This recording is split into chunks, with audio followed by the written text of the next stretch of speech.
What's good, everybody? I'm Steven, and I'm here for another retro repair and restoration video. Today, we are going to be working with an old school Dreamcast. We're going to be doing a modification to allow us to play games from an SD card because our disk drive in this no longer works. So it's not the only reason, but yeah, we're going to go ahead and take care of this today. This is just going to be basically a step-by-step tutorial to do the installation process. I will be making a separate video to go over the setup for how to run the games once you've completed the installation, but for today we're just going to be going over this installation. Don't forget to like, comment, and subscribe, and hit that notification bell so you know every time I release a new video. So we're going to go ahead and jump right on into this. Like I said, we are going to be working with a Dreamcast today. This is just an old junk Dreamcast that I actually picked up on eBay for $40. It was untested. The seller just didn't have any kind of AV cables. He just said that it powered on, but wasn't sure if it worked. Well, I got it in, tested it, and it does display perfectly fine. And everything seems to work with the exception of this disk drive. And so what we're going to do, for starters, we want to go ahead and remove this piece here. This is the Ethernet port here for not Ethernet, I'm sorry, phone line modem. That way you could play games online. We're going to just set that to the side. And the reason we're taking that out is because one of the screws that we are removing to open this is right here. So we've got 1, 2, 3, 4 screws on the bottom here. We're going to go ahead and remove those. And they are, they are all just your standard Phillips head. That should be, if I'm not mistaken, that should be the only type of screwdriver that you will need for this modification. So we're just going to remove these bottom screws. And it does really help to have a magnetic screwdriver, especially once you get the console open, because you don't want to get any sort of screws lost or anything down inside of the unit. So let's go ahead and finish removing these, and we'll see what we've got on the inside to work with. So once you've got those 4 screws removed, you can flip your console back over. I do want to point out that I'll put some notations on screen. I'm not positive, but I believe that the NTSC-U model with the number 1 in a circle beside it, I believe this is either the only model that you can do this on.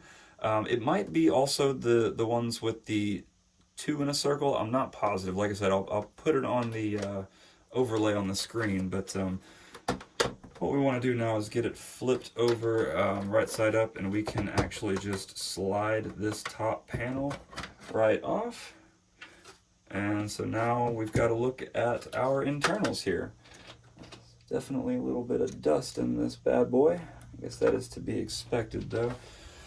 So there is one, let's see, let's get a good look at this. There is 1, 2, and 3 screws that you're going to want to remove. This one it's kind of hard to see, but basically it's just above this top left corner, right next to the partition between the drive, optical drive, and your power supply here. So we're going to go ahead and remove those 3 screws. Definitely, if you still have a working optical drive, I would hang on to that. I would not throw that away or anything, because this is a very, very simple and straightforward mod, and if you ever want to revert your console back to stock conditions, definitely hang on to that optical drive and do not throw it away if it's still in working order. Not to mention, you can also sell it. There's several folks online on eBay who will buy things like this. So now that we've got those 3 screws out, what we want to do is just kind of ease that optical drive up and out. There's only one little connector here that is keeping that connected now that we've got our 3 screws out. So we want to go ahead and set our optical drive to the side. I'm actually going to set my top panel over to the side as well so we can kind of get a look at what we will be working with for our modification. So this is my this is the box that it came in. This is a GDEMU SD card modification kit. They don't all come with this piece here. Sometimes you'll see them come in and they just have just the PCB, and I'll be honest, this doesn't really add anything in terms of functionality necessarily. However, it does keep that space from looking awful when you open up your console here, so you don't have just a big empty space looking down into the console. So it's mostly just for aesthetic reasons that we'll be using this particular piece here. So I'm just going to set that off to the side and get the rest of our components out here. All right, so let's see. This ought to be, yes, this is a SD card extender, and what you don't want to do is drop the screws that come with it all over the floor like I just did. So let's see. I want to go ahead and take this out and set this to the side. This will come in handy in just a few moments once we get our PCB installed, or our GDEMU board. So this is the main piece here that we want to be working with. This is the most crucial component here. So it has a connector just like the connector on our old optical drive, and we just want to take that connector and connect it right in there. But first what we're going to do is we do want to go ahead and put this on here. I'm going to have to figure out how exactly they want us to do this. So let's actually remove this for just a second, because I think I see what they're wanting us to do here.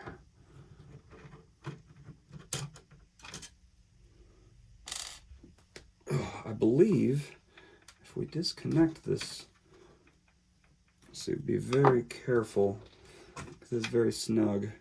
I think what they're wanting us to do is to put screws in here and here to hold this board to this. The only thing is, in order to do that, we're going to have to put this in first, and we're going to have to put this in as well. So yeah, so just want to put that there, down into that slot. We want to put our SD card extender all the way into this slot here. And I think what we'll do is kind of fold that ribbon cable down like so. So it's a little bit out of our way. Now is that?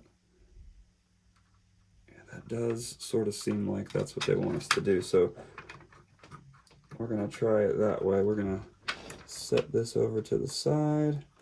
And I don't think they would want us to use massive screws for this. So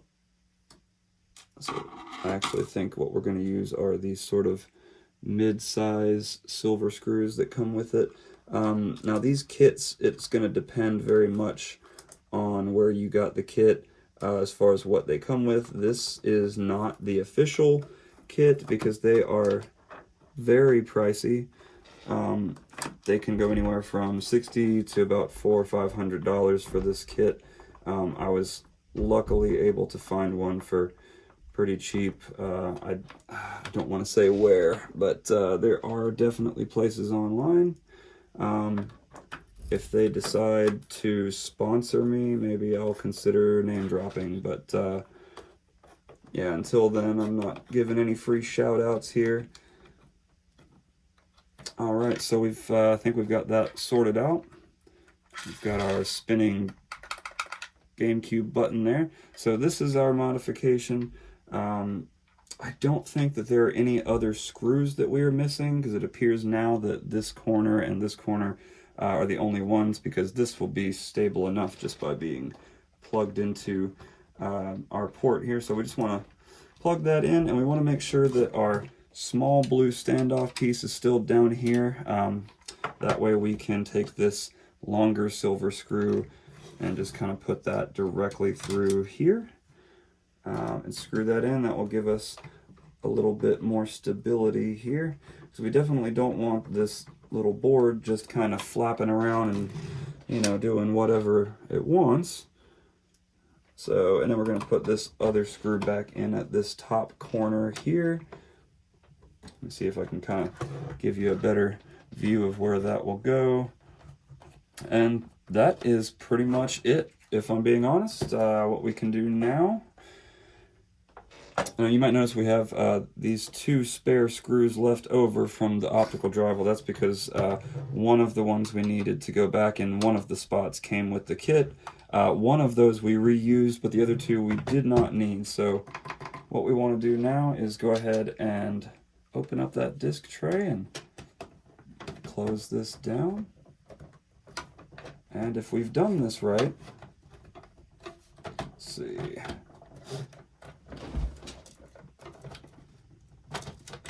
Yep, there we go. If we've done this right, like so, we've got our beautiful blue SD card slot right here.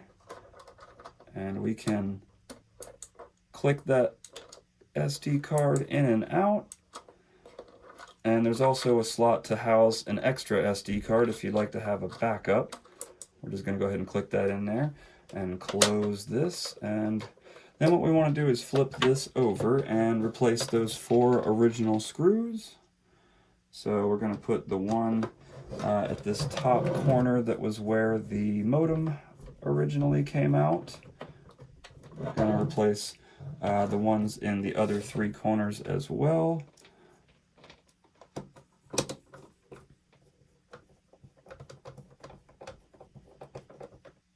All right.